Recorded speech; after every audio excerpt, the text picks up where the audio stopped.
Hey everybody, bearindependent.com. I was just, I'm driving back from Men's Group Monday, which was awesome. And it got me thinking, you know, it always gets me thinking, and the spirit is moving, so bear with me as I try and put words to what I'm feeling right now. And there's somebody out there who needs to hear this, and I can say this unequivocally. There's somebody out there who needs to hear this. We are all going to deal with discomfort. It's a basic tenet of Buddhism that life is suffering. Not that I'm a Buddhist, right? But that's a core tenet, a core belief. Life is suffering. One of the myriad teachings of Yeshua, of Messiah, the anointed of the Most High Yahweh, is that we should willingly shoulder the burden of suffering, willingly take responsibility, pick up our cross and bear it daily, to die to our sins and to be remade new, right? Through his atoning sacrifice. Knowing that things are going to be bad, we go anyway. We don't avoid it, because if we avoid it, things fester, they become infected, and eventually that abscess pops, and it's bad. It's disgusting. It's foul. It hurts a lot because you didn't do something about it when you could have.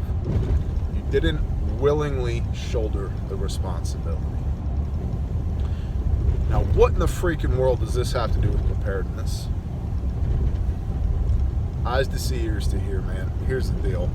Number one, knowing your creator and knowing why you were created is the pinnacle of preparedness, right? Because now you're weaponized for good through love.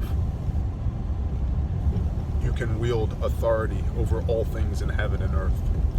I'd say that goes a long way towards preparedness. Just me, my worldview, my sheltered way of thinking, my archaic belief system. That's just what I would say about it. But then also, think about how much this relates to delayed gratification. Do the hard things now, willingly, so that at some point when you have to do hard things, they're not quite as hard because you've got practice, or they're not quite as bad because you did without previously so that you could have extra now, like putting up food or whatever preparedness goals you might have.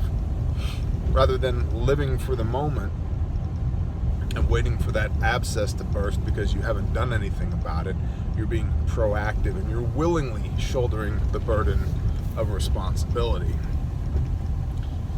That's huge.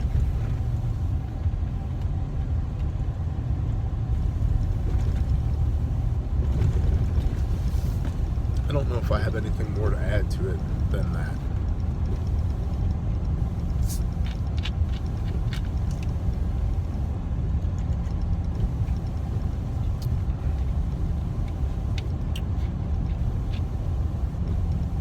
We will all suffer.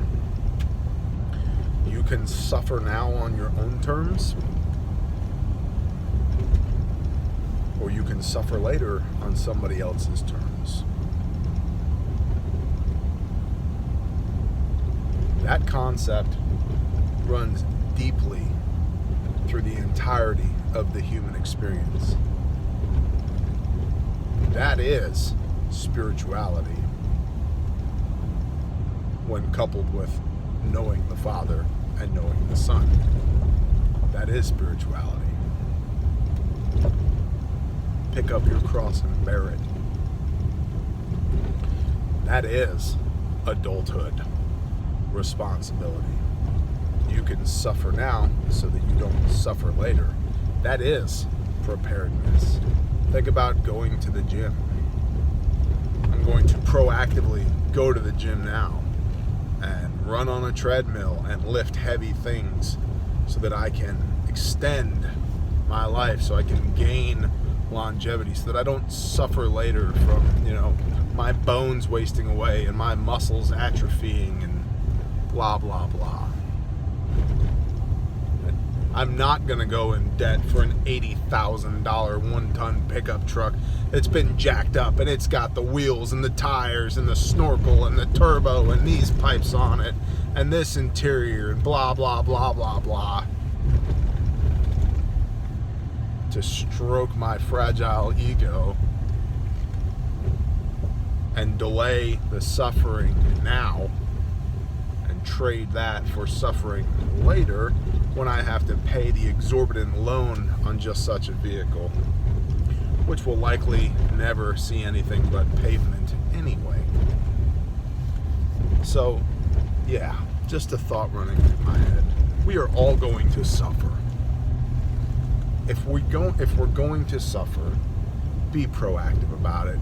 Grab the bull by the horns, pick up your cross and bear it. Do the hard things now. Do the hard things now. Act or be acted upon. Be proactive, not reactive. Suffer on your terms. Shalom.